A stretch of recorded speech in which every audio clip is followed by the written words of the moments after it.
와우. 안녕하세요. 복싱 매니지먼트 코리아 황현철입니다.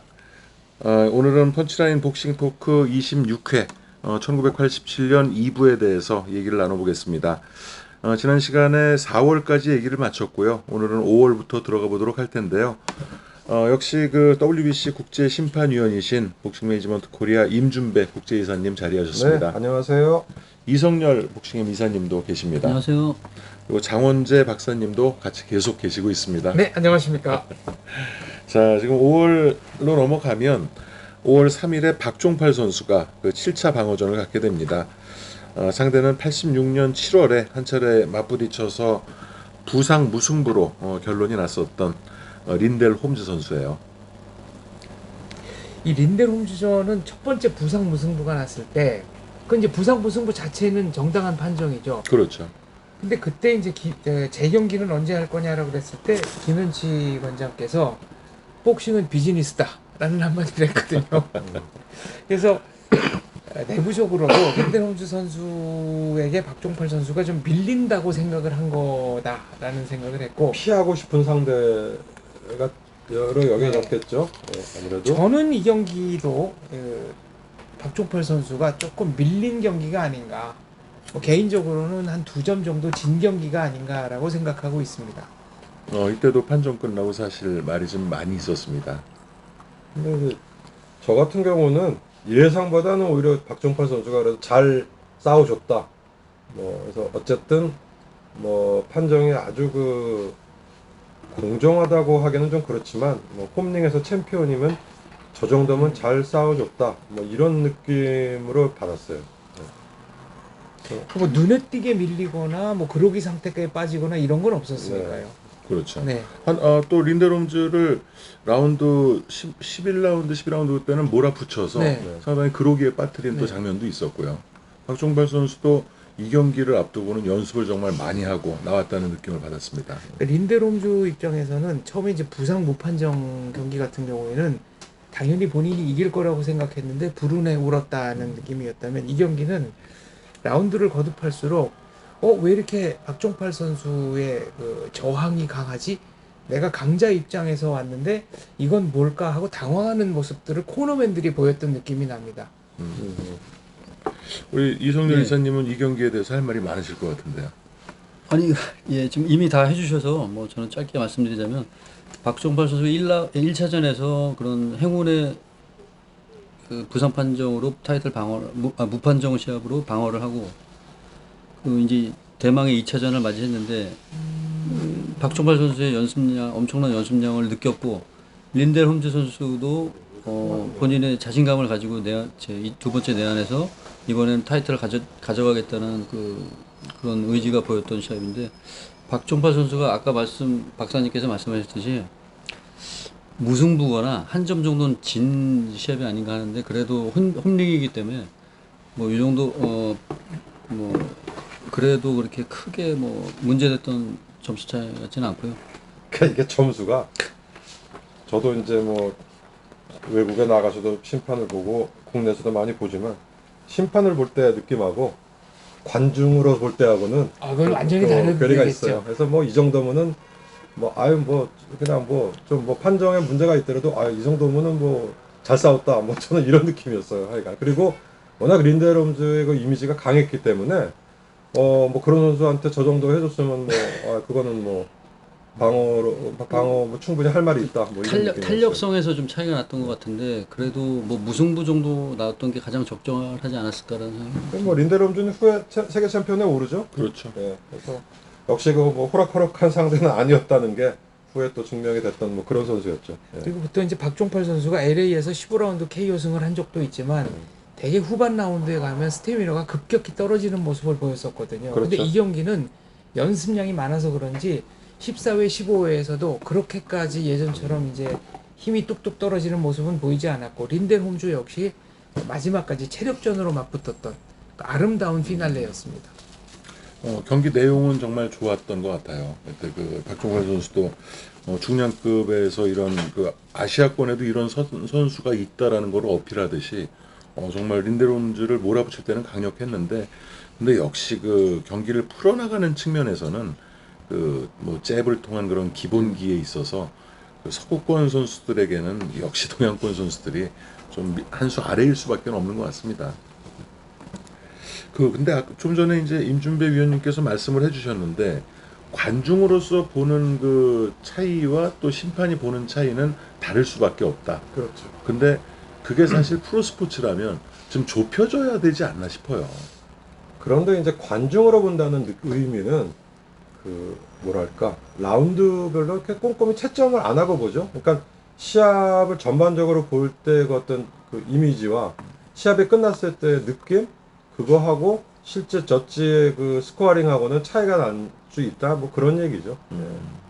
그리고 특히 이제 항상 거론되는 게 이 라운드 시스템의 어떤 그 모순된 점이기도 한데 10점 만점 그러니까 10포인트 머스트 시스템이라는 게 약간 우세를 해도 10대 9가 되고 뭐 다운을 뺏지 않는 정도의 어떤 우세도 10대 9가 되고 하다 보니까 그 똑같은 라운드를 서로 갖고 갔을 때 좀 더 그 확실한 우세로 보였던 선수가 시합이 끝나고 나면 이긴 것 같아 보이는 어떤 그런 느낌이 나는데 실제로는 갖고 간 라운드가 똑같으면 드로우가 되고 심지어는 미세하게 이긴 라운드가 많은 선수가 뭐 판정으로 승리를 하게 되는 그럴 때는 이제 관중 입장에서는 이쪽 애가 이긴 것 같은데 뭐 이런 현상이 나타날 수도 있는 거기 때문에 뭐 그런 관점에서 이제 말씀을 드린 거예요. 그래서 메이웨더나 휘테커 시합에서 그런 경우를 좀 봤던 것 같습니다. 그래서 사실 이 10포인트 머스트 시스템이 좀 모순된 점이 많아요. 그러니까 그래서 뭐 소수점을 찍어서 완사이드하게 이기면 뭐 10대 8, 10대 9, 조금 이기면 10대 9.5 하자 그러는데 전 세계 뭐 심판들이 머리가 안 좋아서 그런지 그게 소수점 도입이 잘 안 되더라고요. 아, 실제로 WBA에서 네, WBA에서 했었죠. 했었는데 지금은 뭐 WBA에서도 거의 채택을 안 하고 있는 걸로 알고 있습니다. 잠시 하다가 그때 말았었는데. 우리 손정호 선수가 그 소수점에 희생된 0.5점 차로 진 거 아닌가요? 그 가메다 선수에게 그 네. 소수점에 희생된 뭐 그런 뭐 예도 있었죠. 전례가 있었죠. 예. 그러니까 참 뭐 어떤 그 방식으로든 계속 그 관중들이 납득할 수 있는 그런 그 결과가 나오게끔 계속적으로 뭐 한 종목도 그 노력을 하잖아요. 그렇죠. 그래서 지금 뭐 황 대표님 말씀이 어떤 의도인지도 알겠고 뭐 심판의 점수와 관중들이 본 이미지가 같이 떨어지는 게 가장 그 합리적이고 가장 그게 올바른 건데 그 제가 말씀드리는 거는 그 10점 만점제 어떤 그 모순이라고 할까? 그래서 제 그냥 개인적인 생각으로는 옛날에 그 5점 만점제가 차라리 공정했던 것 같아요. 그래서 5점 만점제는 기준이 어떻게 되냐면 웬만큼 우세해가지고 그냥 5대5 갑니다.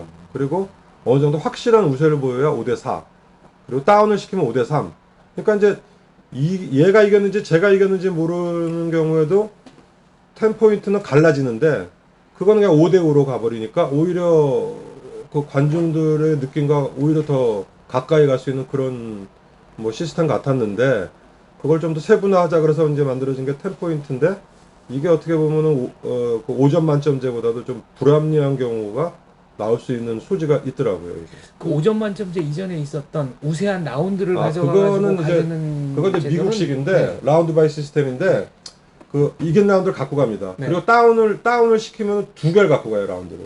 뭐 그런데 그것도 또 그거 나름대로 또 불합리한 점이 있어가지고 뭐 했고 아르헨티나는 지금도 시행을 하는데 20점 만점제라고 해요. 굉장히 복잡합니다. 그거는 뭐 12라운드 하면 230m 나오는데 그러니까 아마추어 복싱 뭐 그런 옛날 아마추어 복싱 지금도 아르헨티나는 그 20점 만점제를 채택을 해서 이 채점에 대한 방식이나 이 어떤 기준은 그 복싱인들에게는 항상 그 고민의 그 어떤 가장 중요한 포인트거든요, 사실은. 그렇죠. 그래서 뭐 이렇게도 바꾸고 저렇게도 바꾸는데 라운드 시스템도 나름대로 뭐 그 합리적인 타당성이 있지만 또 불합리한 점이 많았기 때문에 결국은 뭐 이 포인트제로 그렇게 바꿨는데 여전히 뭐 판정은 뭐 가장 그 핫한 그 문제 아니겠습니까? 그 본투에서 그 판정에 대한 거는 항상 핫한 거고. 근데 제가 지금 한 말씀 드리자면은 한번 평가를 좀 해주세요. 10점 만점제로 하고 1라운드 끝나고 세 젖지가 정합판에 네. 정합판에 이렇게 오픈 스코어링 그렇게 하면 안 될까요? 그렇게 하면 안 됩니다. 그거는 네. 그 뭐 얘기가 많이 나왔죠. 세계 총회 할 때도 이제 그런 건의가 들어오기도 했는데 그러면은 이전 저전이가 필요. 관중의 동요나 이런 것 때문에 그 한 라운드마다 이렇게 되면 시합장 자체가 그렇게 되면 아수라장이 될 채점을 거예요. 못 해요. 예를 들어 가지고 채점을 내 소관대로 했는데 홈링의 선수를 지게 했어 내가. 근데 관중들이 그때부터 동요인데 2라운드도 그런 상황이 돼. 그러면은 뭐 야유 나오고 그러면 3라운드부터는 위축이 돼요 심판이. 멘탈이 흔들릴 수밖에 없는 그런 상황이 될 그래서 거예요. 아니죠. 이 방송이라든가 그 주변 그 복싱 그 관람객들한테 공개를 하는 게 아니라 어떤 본부석이라든가 어떤 그 협회 안 돼요. 차원에서 본부석에서는 집계를 하기 본부석에서는 때문에 집계를 안 하지만 그걸 선수한테는 지금도 WBC는 오픈 스코어링을 쓰는 게 4라운드 끝나고 8라운드 끝나고 스코어를 이 어나운스먼트를 해요. 네. 하고 각 그 코너에서도 코너 가서 보여준다고. 네, 그런 보여주는데 식으로 하면은 별 문제가 없을 것 같습니다. 그 이것도 할 때 저지 이름은 얘기를 안 해요. A 저지 몇 점, B 저지 몇 점, C 저지 몇 점 했기 때문에 그 심판의 이름과 스코어가 그때그때 발표되는 거는 그 사람 개인 그 심판 자체에도 정신적으로 문제가 되고 다른 심판과 내 점수를 비교를 하게 된다고. 그것도 그렇게 바람직한 건 아니에요. 그 예를 들어 가지고 시합이 아주 그 크로스하게 가는데 매 라운드 했는데 3라운드 끝나고 나는 B가 다 이겼는데 나머지 두 저지는 A가 다 이겼다고 채점을 하면 나는 소신대로 본다 그래도 심리적으로 멘탈이 흔들릴 수가 있기 때문에 그건 좀 어려워요.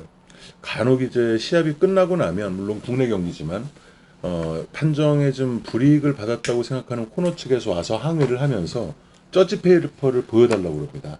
시합 중간에? 아니요, 시합이 끝나고 나서. 아, 그러면 그거는 안 된다고 얘기할 수밖에 없어요. 왜냐하면 시합이 다 종료. 안 내일 보여줘. 공개할 수 있다. 아. 오늘이 지나면 왜냐하면 지금 그 자리에서 공개를 하게 되면 어느 심판이 어떻게 채점했는지가 다 나오잖아요. 그럼 본인의 선수를 지게 한 심판한테 어떤 위해를 가할 수도 있고 실제로 80년대에 심판이 테러를 당했어요. 화장실에 갔는데 벽돌을 맞아가지고 뭐 누구라고 얘기를 할 수는 머리를 없지만 맞습니다. 큰일 날 뻔했죠 그때. 실질적으로 테러를 당한 일도 있었고 지금도 세계 타이틀은 그런 마찬가지. 보호 안 차원에서 보여줘. 당일은 그 사람이 감정의 동물이기 때문에 감정을 자극하는 거는 가급적이면 안 합니다. 그래서 아마 그런 그 여러 가지가 얽혀 있기 때문에 그 심판 판정을 하는 그 시스템 자체에는 아마 앞으로도 또 변화가 있겠죠. 네, 그 세계 각 기구에서도 가장 합리적이고 가장 공정한 쪽을 지금 항상 추구하고 찾고 있는데 뭐 그러다 보니까 뭐 이렇게도 바꿔보고 저렇게도 바꿔보고 하는데 이게 뭐 솔직히 말씀드리면 10명 다 만족시킬 수 있는 그런 제도는 안 되기 때문에 그 중에 가장 보편적이고 합리적이라고 할 수 있는 그런 쪽으로 자꾸 가야겠죠. 그래서 항상 그 권투의 어떤 무슨 문제 불씨가 되는 거는 뭐 다른 스포츠도 그런 스포츠가 있겠지만 차라리 축구나 농구처럼 뭐 물론 뭐 골을 넣었는데 골이니다 노골이다 가끔 문제가 되지만 그거는 뭐 흔한 경우가 아니고 제가 볼 때 어쨌든 그 사람이 채점하는 그 종목은 항상 문제가 있는 것 같아요. 이제 뭐 남의 스포츠를 얘기해서 좀 그렇지만 뭐 체조라든지 피겨 스케이트라든지 뭐 리듬 체조 이런 거는 어떤 때 보면은 정말로 그건 저희가 봐도 또 심하다는 그런 건 아직도 굉장히 주관적이더라고요. 그런 건 더구나. 거기에 비하면 네. 어떻게 보면 복싱은 차라리 편하죠. 많이 때린 놈이 이기는 거니까. 근데 체조나 이런 건 제가 봐도 뭐 어디에 기준을 두는지 저도 그러니까 모르겠지만 피겨 스케이팅 같은 경우에는 과거에 이제 예술 점수, 기술 점수 예, 예. 이걸 나눠 가지고 판정을 했는데 네, 예술 점수라는 거는 사실은 주관적인 심판의 거죠. 주관에 기댈 그렇죠. 수밖에 없는 거 네. 아닙니까? 그러니까 이거를 최대한 객관화, 공정화하겠다 해가지고 특정 기술이 있으면 요거에 이제 예, 예. 이거는 가중치 몇 점이다 하고 아주 세분화했죠. 그 체조도 뭐 무슨 몇 번 비틀면 더 주고 가중치가 있는데 네, 뭐 야각선사 그러면 예. 이거는 몇 점짜리다, 몇 점짜리다. 네. 그래도 보면은 좀 이해 못한 그런 어떤 판정이 나오는 경우가 있더라고요. 그렇죠. 결국은 이제 사람이 하는 거니까요. 아무래도 그런 면이 있죠. 그래서 뭐 하여간 뭐 풀어야 될 문제지만 잘 풀리지 않는 문제죠. 어떤 근데 가끔은 판정보다가 저는 감탄하는 경우가 있습니다. 대표적인 게 김용광 선수 때 레오파드 다마꼬마 경기인데 일본에서 했잖아요. 네. 그렇죠. 근데 전원일치 판정승이었는데 제 기억으로는 3명 모두 2점차 김용광 선수 승리를 판정했던 걸로 기억합니다. 그러니까 뭐 국내 시합이든 세계전이든 저치 페이퍼가 같이 맞아 떨어질 때가 사실 그 저치로서는 제일 기분이 좋습니다. 그래서 어떤 반론의 여지가 없는 그런 전원일치가 났을 때가 좋고, 가끔 이제 외국 나가서 시합하다 보면은 스프릿이 될 때 뭐 10점 차가 나는 경우가 있어요. 아, 심판별로요? 예, 아니, 그러니까 이쪽은 A는 그 홍코나 선수가 3점 이겼다 그러는데 B라는 심판은 7점 차로 청코나 청코나 선수가 이겼다 그러면 10점 차가 나는 거거든요. 네. 그러면 이거는 그래도 세계적인 심판들이라고 앉아서 보는데 뭘 보는 건지. 불과 뭐 3년 전에 골로프킨과 알바레스 시합에서도 뭐 그렇죠. 말도 안 되는 그런 네. 채점이 또 나왔지 않습니까? 그래서 가끔 그러면 서로 당황되는 거죠. 네, 그럴 때는 뭐 내가 이쪽 2대 1에서 이쪽으로 간 거에 이제 위안을 삼는데 스프릿에서 1쪽으로 가면은 좀 꿀꿀하죠. 아무래도. 네. 자, 그 박종팔 선수의 7차 방어전 얘기가 이제 판정 쪽으로 가서 좀 얘기가 길어졌습니다. 그리고 2주 후입니다. 5월 17일에 IBF 주니어 벤턴급이 공석이 됐죠. 엘리 피칼이 이제 반납을 하면서 공석이 된 타이틀을 놓고 장태일 선수와 플라이급 챔피언이었던 권순천 선수가 결정전을 갖게 됩니다. 그래서 이 장태일 선수는 뭐 그동안 세계 타이틀이 몇 차례 거론됐지만 그 항상 뭐 신상의 문제라든지 어떤 뭐 그런 걸로 이제 그 이루지를 못하고 좀 불운했던 선수인데 마침내 이 세계 타이틀 매치에 나서게 됩니다. 그래서 이 타이틀은 원래 그 당시로는 좀 난공불락으로 여겨졌던 그 엘리 피칼이 갖고 있었는데 이해 2월 달에 엘리 피칼이 IBF 타이틀을 반납하고 그 WBA 챔피언인 그 갤럭시에게 도전을 합니다. 했기 때문에 뭐 아주 그게 통합 타이틀전 아니었어요? 아니 도전 그럼. IBF는 내놓고 그러니까 WBA에서 IBF와의 통합전을 인정을 해주질 않았어요. 했기 때문에 했는데 뭐 따로 말씀드리면 갤럭시와 엘리 피칼의 시합은 그 갤럭시의 시합 중에도 아주 격전으로 꼽히는 14회까지 아주 그 엘리 피칼이 잘 완강하게 싸웠죠, 이제. 뭐 물론 지고 있었지만 완강하게 저항하는 뭐 그런 시합이 됐고, 뭐 아무튼 이래가지고 이 타이틀이 공석이 되고 우리의 그 전 챔피언인 권순천 선수와 그동안 여러 번 세계 타이틀 얘기는 있었지만 한 번도 뭐 도전 찬스가 없었던 장태일 선수가 시합을 하는데, 뭐 솔직히 말씀드리면 이 당시쯤 이즈음 됐을 때는 이제 그 국내 선수끼리 IBF 타이틀 매치에 대해서는 약간 그 알레르기 반응이 일어날 때였기 때문에 그다지 그 세인의 뭐 관심을 끌거나 뭐 했던 거는 아니었던 걸로 기억을 하고 있어요. 맞아요. 이때 세계 타이틀 매치임에도 이날 메인 경기가 문성길 선수의 프로 데뷔 2차전인가 그랬을 거예요. 그 세미파이널로 이 경기가 치러지고 문성길 선수가 메인으로 등장을 했던 기억이 납니다. 특히 권순천 선수가 본의 아니게 정말 국내 선수들과 시합을 많이 하게 됐습니다. 그렇죠. 플라이급 시절부터 그렇죠. 그 IBF 타이틀 어떤 국내 타이틀 매치 같은 그 느낌으로 하게 만든 뭐 본인의 뜻은 아니었겠지만 뭐 본의 아니게 그런 어떤 그 이미지의 선수가 됐었죠. 이때는. 예, 그리고 역시 본인 책임은 아니지만 경기 끝날 때마다 경기 외적인 화제들이 너무 많아가지고요. 예를 들면은 뭐 가짜 선수 사건. 가짜 선수 사건부터 그다음에 이제 레몬 레몬 네, 사건. 레몬즙 흡입 사건부터 그리고 경기가 무승부로 끝난다거나 오히려 신인왕전 때는 이제 별명이 시한폭탄일 정도로 동양 챔피언일 때만 해도 정말 막강했죠. 일발필도의 펀치력이 있었는데 후반으로 갈수록 이상하게 좀 그게 무뎌진 면이 있었고요. 그게 아마 체중 감량에 좀 그런 문제였던 것 같습니다. 근데 뭐 주니어 벤텀은 체중감.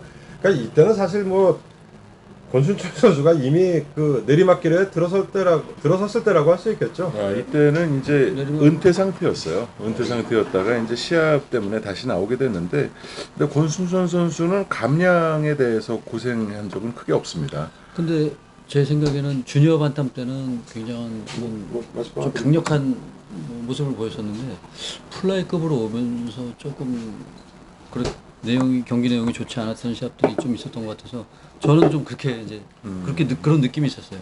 본인은 그 어쨌든 플라이급 선수였는데 윌리엄 데벨루스에게 주니어 벤텀급 그 찬스가 나서 한 체급을 올려서 이제 하다 보니까 주니어 벤텀급으로 뛰게 되었지만 항상 그 얘기는 했어요. 플라이급 감량이 무리가 없는데 되게 플라이급으로 저도 그 얘기 들었어요. 자기가 플라이 내추럴 플라이다. 라시아르랑의 시합을 제 되게 기억으로는 원했었죠. 주니어 반탄급 때 시합이 너무 강렬했고 와다나베지로 선수와의 시합도 굉장히 잘 싸웠던. 그래서 저는 좀 그렇게 체중 감량 때문에 그렇게 된 그런 좀 실망스러운 시합이 많아지 않았나 좀 그렇게 생각했었습니다. 저는 아까 이제 경기 외적인 화제가 많았다고 했지만 권순천 선수는 또 그 당시에 보기 드물게 성실한 생활인의 모습을 보여준 복서로도 저는 기억을 합니다. 인쇄 공장을 다녔던 걸로 알고 있는데 우리 뭐 황 대표님이 옛날에 같이 잘하시죠. 운동하셨으니까. 네. 그리고 경기 끝나면 개런티는 은행에 저금한다. 그리고 포장마차에서 이렇게 꼼장어 한 접시에 소주 한 잔 딱 먹고 나면 피로가 싹 풀린다. 그리고 그 다음 날 인쇄 공장으로 가서 열심히 근무를 하고 근무 후에 다시 체육관으로 가서 운동을 한다. 이게 저는 굉장히 좀 신선했어요. 지금도 똑같습니다. 지금도 권순천 선배는 뭐 성실하시죠? 시합장 자주 나오시는데 이 양반도 참 안 늙어요 얼굴이. 뭐 와다나베 시합할 때나 지금이나 비슷한 것 같아요. 그래서 뭐 여전히 뭐 건강하게 성실하게 뭐 생활을 뭐 영위하고 계시죠. 네. 참 그 세계 챔피언을 좀 키우고 싶은 2000년대 들어서 한국 챔피언, 동양 챔피언을 가장 많이 만든 지도자예요.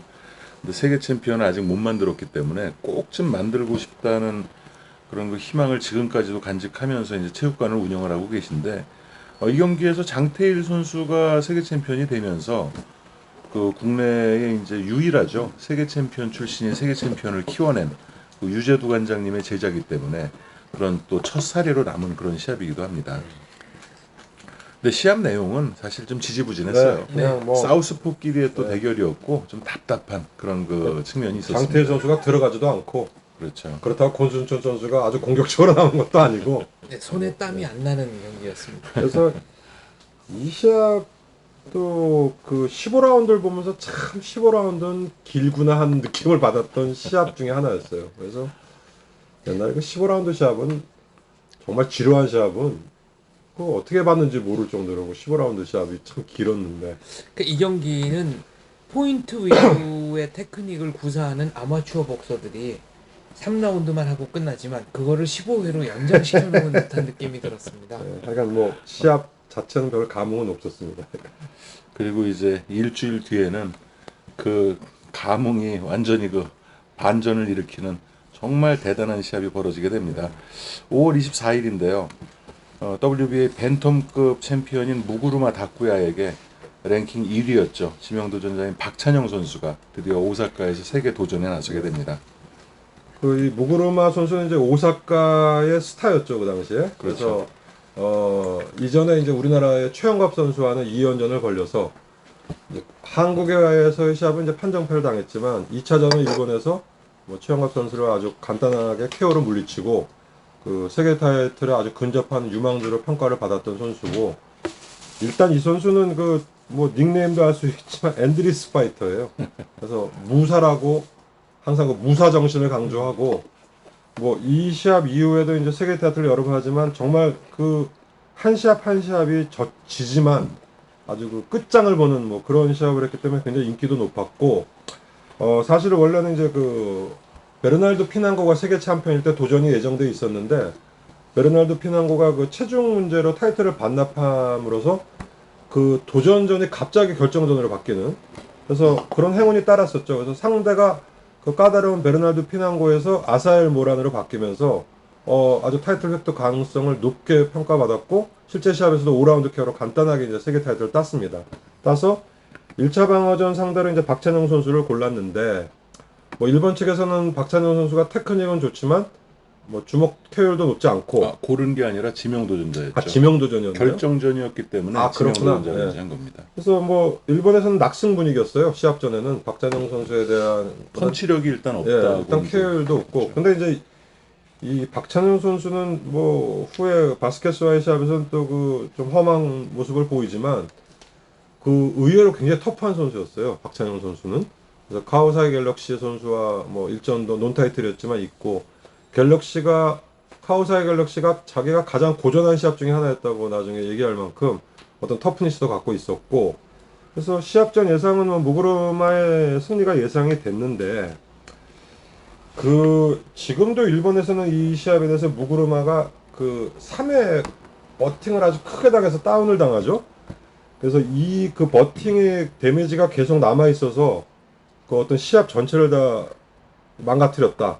그래서 졌다. 뭐 이런 그런 평이 아직도 남아 있긴 하지만 어쨌든 박찬현 선수가 시합 중반 이후에는 뭐 이미 뭐 완전히 그 끊긴 그 무구르마를 정말 무자비하게 난타를 합니다. 무자비하게 난타를 해서 그 유재도 선수의 그 와지마 고이치 시합과 더불어 뭐 이영철 선수도 있었지만 후에 아주 그 일본에서 아주 통쾌한 아주 그런 그 장면을 연출하면서 세계 챔피언에 오르게 되죠. 이때가 일요일 낮에 생중계를 해줬는데 네. 사실 그 이 당시만 해도 86년도부터 그 원정 경기 중계에 대한 생중계에 대한 것이 좀 뜸해졌어요. 그렇죠. 네. 하지만 이때는 그 김현치 동아 프로모션 사장의 어떤 히든 카드라는 그런 그 설득이 이제 MBC에 먹혀 들어가면서 또 낮 시간에 개최를 했어요. 저녁 때 안 하고.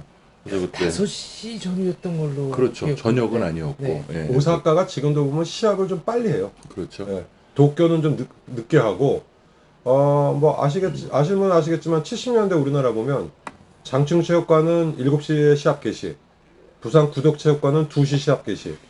그래서 그게 아마 TV 중계 뭐 이런 것 때문에도 그 당시에는 왜 그러냐? 그 당시에는 왜 그러냐 하면은 부산 시합을 하면은 MBC 곤투를 저녁 방송을 내보내려면 필름이 공수가 돼야 돼요. 비행기로든지. 그러니까 시간차가 있기 때문에 현지 중계가 아닌 거는 그 지방은 주로 낮에 시합하고 서울은 이제 밤에 시합하고 그랬던 경우인데 오사카도 지금 보면 도쿄 시합보다 조금 빨리 시작을 하는 것 같아요. 지금도. 뭐 80, 이때가 87년이니까 뭐 그런 정도의 문제는 그러니까 아닌 그게 것 같아요. 아니고 전통적으로 네. 그 시합 개시 시간이 오사카가 좀 빠른 것 같아요. 유명호 선수의 또 그 경기도 오사카에서 했지만 그 경기는 좀 늦은 시간에 그건 또 했던 늦은 것 시간에 같고요. 했네요. 예. 어쨌든 이때 정말 통쾌했어요. 예. 그래서 이 박찬영 무구르마 전에 그 일본이라든가 동남아에서 세계 타이틀 원정이 저희 선수들이 갔을 때 조금 가슴 아팠던 기억들이 많았기 때문에 뭐 시합 내용은 뭐 이미 다 말씀해 주셔서 잘 아시겠지만 저는 시합 내용보다 더 기억에 남는 건 박찬영 선수가 이 원정을 가서 이렇게 통쾌한 KO승을 얻었다는 거에 너무 그 기뻐서 막 굉장히 흥분했던 시합 후에 굉장히 기뻤던 기억이 나고요. 아까도 말씀하셨지만 3라운드의 버팅이 이 시합을 거의 끝냈다고 봐도 과언이 아닐 정도의 큰 데미지를 입고 무구르마 선수가 그 이후로는 약간 정신이 안드로메다에 가 있는 그런 이제 시합을 했던 것 같고요.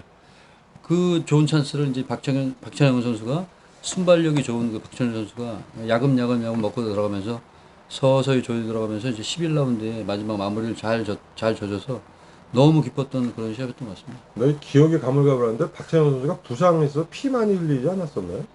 아닌가? 박찬현 선수는 피는 안 흘렸습니다. 그 시합은 피가 안 보였었나? 어떤 시합? 오히려 무구무르마 이제 눈탱이가 뭐 그러면 뭐 매일 시합 눈탱이가 그렇게 되니까. 예.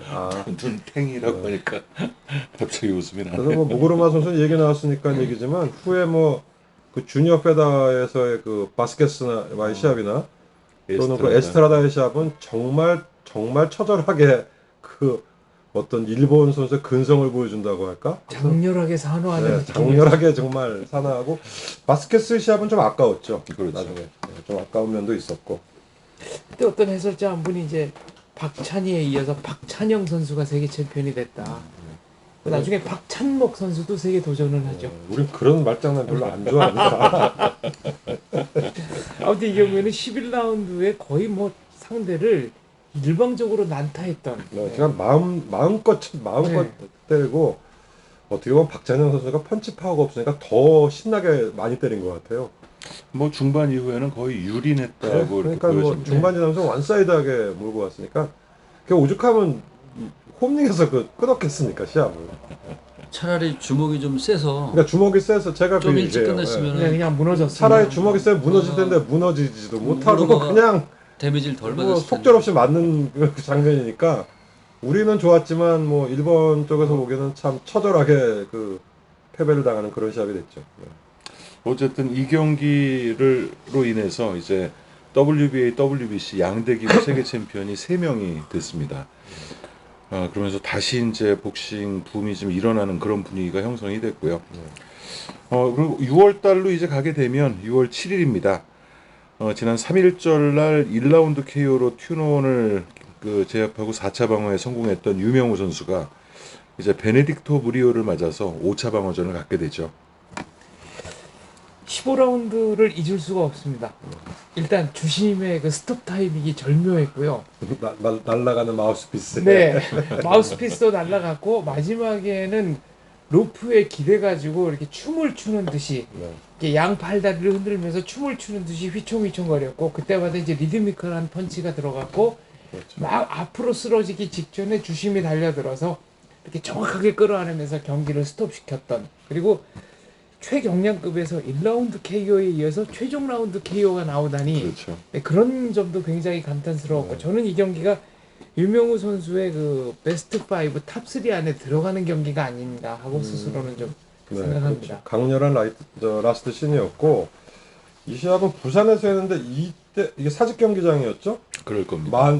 15,000이 넘는 관중이 들어와서 뭐 지금도 자료 필름 보면 아주 그 입추의 여지 없이 있는 관중 앞에서 우리 지금 박사님 말씀하신 대로 마지막에는 그 무리오가 큰 데미지를 받고 반사적으로 주먹을 허우적거리는데 그 사이사이로 그 유명우 선수의 연타가 들어가는 통쾌한 시합이 됐습니다. 그래서 이 무리오 선수는 전적은 안 좋았지만 그 앞서 얘기했던 뭐 투논이라든지 뭐 블랑코 뭐 이런 치푼도 뭐 이런 선수들과 뭐 서로 물고 뭐 물리고 물리는 그런 중남미 쪽의 어떤 라이트 플라이급의 어떤 그 간판 선수였어요. 그래서 의외로 그 외모한 틀리게 굉장히 뻣뻣하긴 했지만 나름 터프니스도 있고 KO는 안 높았지만 라이트 플라이급 쳐놓고는 좀 주먹도 있어 보였는데 중반까지는 좀 소강 상태인 상태도 좀 있었지만 라스트 라운드에 아주 깨끗이 피니시를 그 유명호 선수가 시키면서 말 그대로 이제 장정구 선수의 어떤 인기 대결도 되고 이 당시가 이제 그 유명호 선수가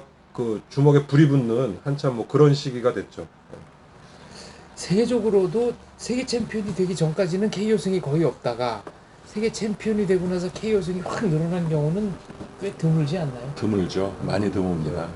대반대의 케이스죠. 오히려 반대의 케이스가 많죠. 네.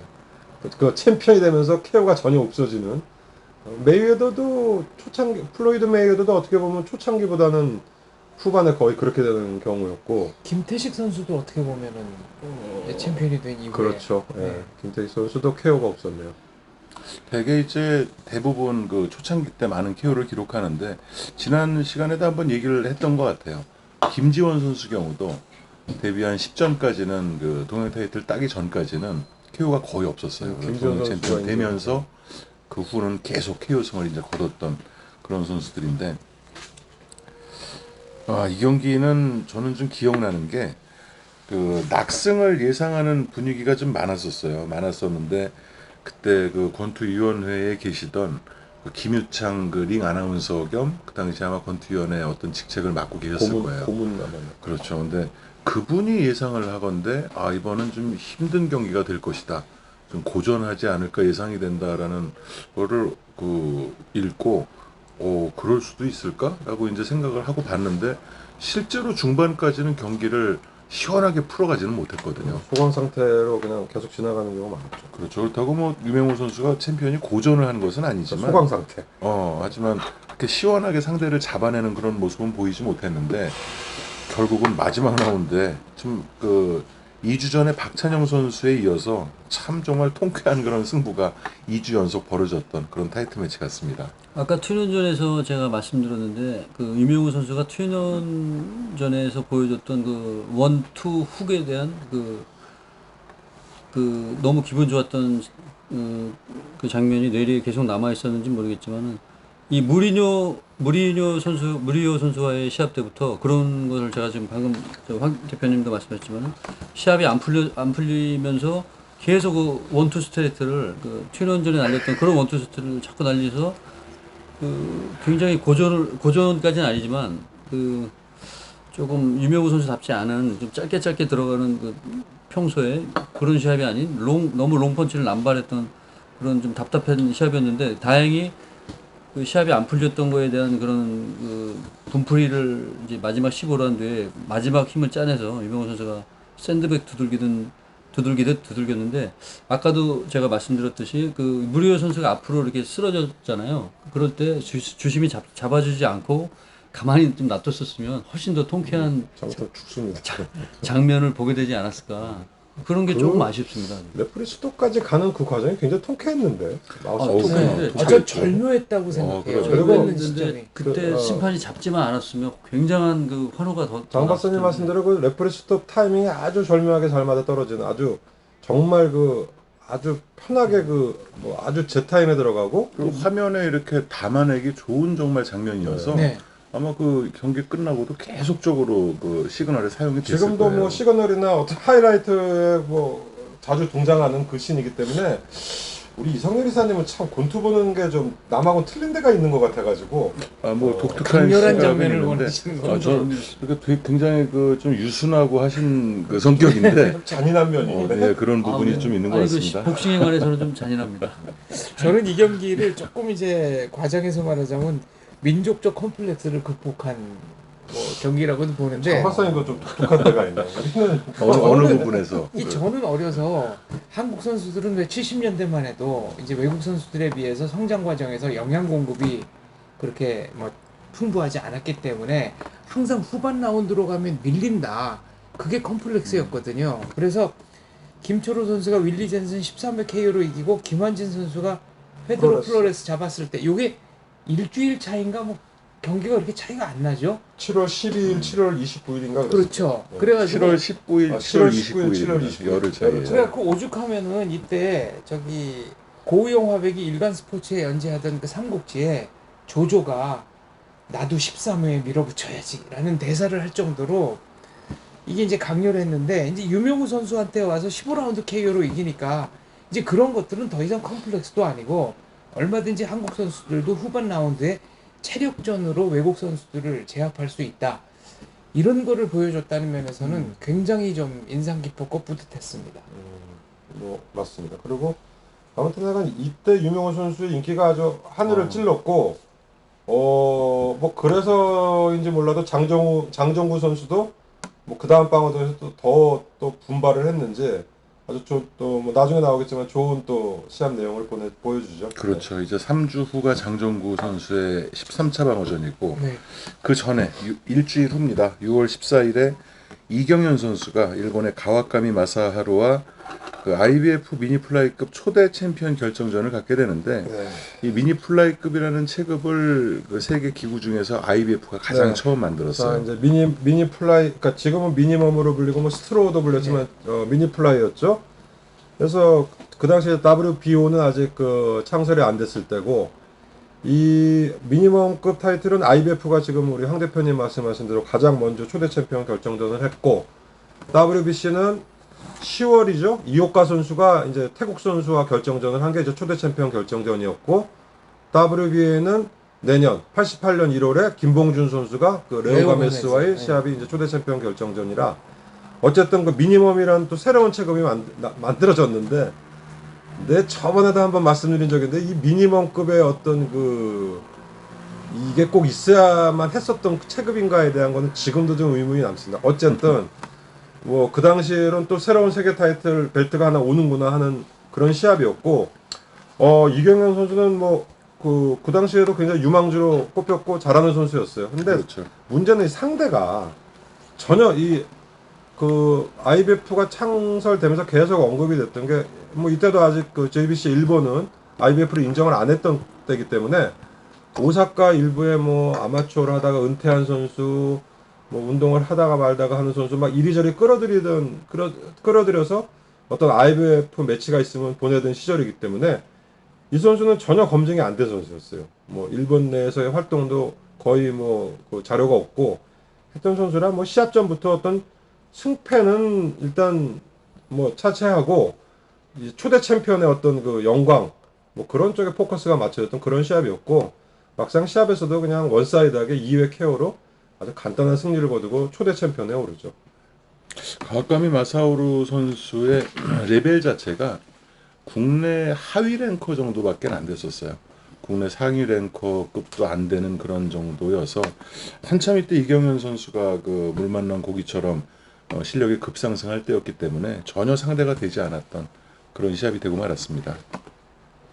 이경현 선수가 이 경기도 이제 그 특유의 코스형을 기르고 나와서 맨 처음에 선수 소개할 때부터 어떤 긴장감이나 비장미 없이 당연히 이길 거를 이긴다는 어떤 당돌한 자신감을 보여줬고 경기도 글자 그대로 1라운드부터 거의 이제 압살하는 분위기로 그렇죠. 가서 끝났죠.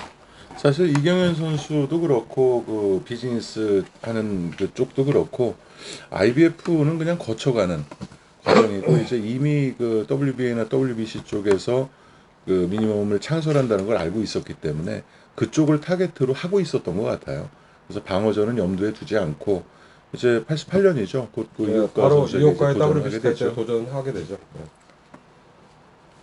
자, 그렇게 그 IBF 미니멈급의 초대 챔피언이 이제 이경현 선수가 됩니다. 이러고 보면 그 국내 복서들 중에 각 체급의 초대 챔피언이 상당히 많은 것 같아요. 그 당시에는 그 각 세계 단체로부터 많은 뭐 나름 혜택을 받았고 뭐 내년에 있을 이듬해 있을 WBA 그 초대 챔피언 결정전도 뭐 나중에 김봉준 이제, 선수. 문제가 되는 판정이 나왔지만 김봉준 선수가 어쨌든 그 티켓을 쥐는 뭐 그런 또 특혜라 그러긴 좀 뭐하고 어쨌든 그런 그 시드를 받게 되죠. 네. 또한 12월에도 이제 박종팔 선수가 초대 챔피언 슈퍼미들급 결정전에 나가게 되는데 그만큼 한국이 복싱 강국이었다는 반증이기도 하고요.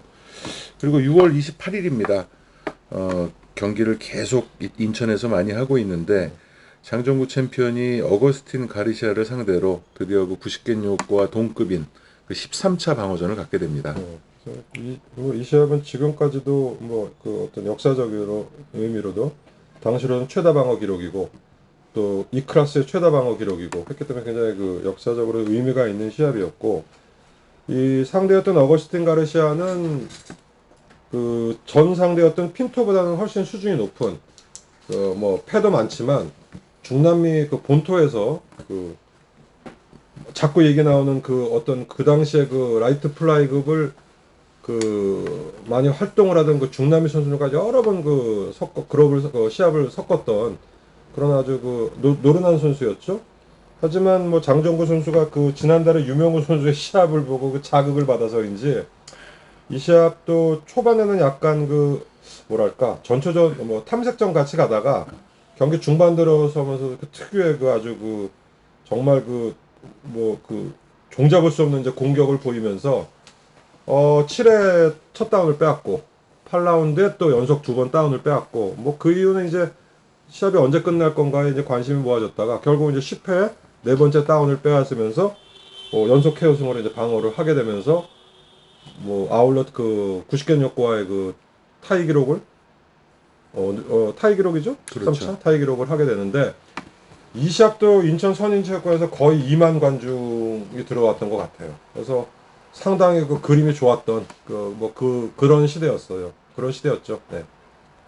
제가 장정구 선수 만났을 때 한번 여쭤보니까 본인은 이름에 구자가 들어가서 자기는 구차 방어까지 가는 게 사실은 훨씬 더 이제 목표였다라는 얘기를 했고 이때도 주변에서 90겐요코와 비교하는 바람에 굉장히 좀 부담은 됐었지만 90겐요코도 9차까지 가야 되네. 9차는. 근데 90겐요코 구자는 이제 한자가 다르고 장정구 선수의 구자는 9구자니까요.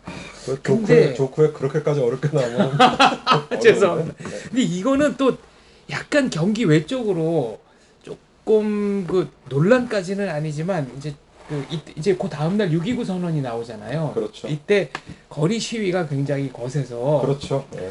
실제로 대통령배 축구 대회 이제 경기가 있었는데 이제 국제 축구 대회 한국 대 이집트 경기 마산 경기가 인근에서 날라온 최루탄 때문에 이게 선수들이 막 계속 기침을 하고 그러니까 중간에 중단이 되거든요.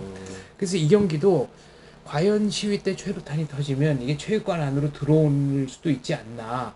그렇게 되면 경기를 정상적으로 개최할 수 있나 등등 그런 문제로 이제 프로모터들이 굉장히 노심초사했었던 기억이 납니다. 우리 박사님이 말씀하시니까 기억나는 게 하여간 이 87년도가 그 봄부터 해서 정말 그 시위도 많았고 그 명동 나가면 그냥 항상 자욱했어요. 그 최루탄 그 가스가 명동뿐이 아니죠. 네, 뭐- 사실 저도 이때 대학 생활을 했지만 네.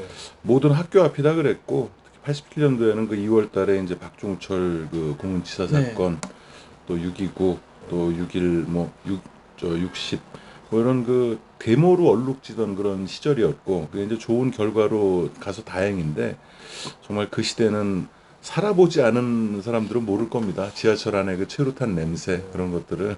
근데 정치적으로는 좀 그런 암울했던, 물론 뭐 좋은 결과가 됐지만 암울했지만 경제적으로나 뭐랄까 그 사는 데 있어서는 이제 86년 올림픽을 아시안 게임을 뭐 성공리에 끝마치고 88년 그 대망의 올림픽을 준비하면서 그 뭐랄까 상당히 좀 희망 온 국민이 좀 희망적인 어떤 정치적인 어떤 그 문제도 좀 풀렸고 상당히 희망차게 살았던 시대 뭐 그런 시절이었던 것 같아요 제 생각에는. 네. 단군 일의 호황이라는 말도 그래서 뭐, 있었고요. 경제적으로는 굉장히 좋았고 뭐 그 취직도 잘 될 때예요. 저희가 이제 제 나이가 이제 한참 우리 뭐 동기들이나 그 당시에 군대 갔다 오고 취직하는 그런 시즌이었는데 이때 그리고 그 증권이라는 어떤 개념이 처음으로 이제 일반인들한테도 좀 퍼져가지고 저희 동기도 그 럭키증권이라고 그때 있었는데 연봉 굉장히 많이 받고 들어가더라고요. 그래서 굉장히 그 경제적으로나 그 어떤 삶에 있어서는 굉장히 풍요롭던 그런 시절이었던 것 같아요. 지금은 좀 상상하기 어렵지만 이때는 대학을 나오면 직장을 본인이 골라서 갈 수 있는 시대였어요. 그러니까 이 소위 말하는 지금 SK 정도는 네. 그 각 증권회사라든지 각 무역 상사라든지 대기업에서 스카우터들이 학교 앞으로 나와요. 학교에 나와가지고 오히려 스카우트 제의를 하고 제발 우리 회사 와달라고. 네, 뭐 그러던 시절이었어요 그 당시에는. 그래서 지금의 젊은이들보다는 뭐 우리 젊었을 때는 뭐 다 그 본인 시대가 좋았겠지만 그 상당히 좀 여유롭고 그리고 또 이때만 해도 물론 뭐 부자도 있고 가난하게 살았지만 지금보다는 어떤 빈부의 격차라든지 뭐 이런 게 좀 덜 느껴졌던 뭐 그런 시대였던 것 같아요. 또 이렇게 얘기를 하다 보니까 시간이 금방 훌쩍 지나갔습니다. 아무래도 87년도는 4부까지 나눠야 될 것 같고요. 지금 6월 달에 장정구 선수와 어거스틴 가르시아의 경기까지 2부를 마치도록 하겠습니다. 그럼 다음 3부에서 7월 달로 또 넘어가 보도록 하겠습니다. 긴 시간 끝까지 들어주셔서 감사드립니다. 감사합니다. 감사합니다.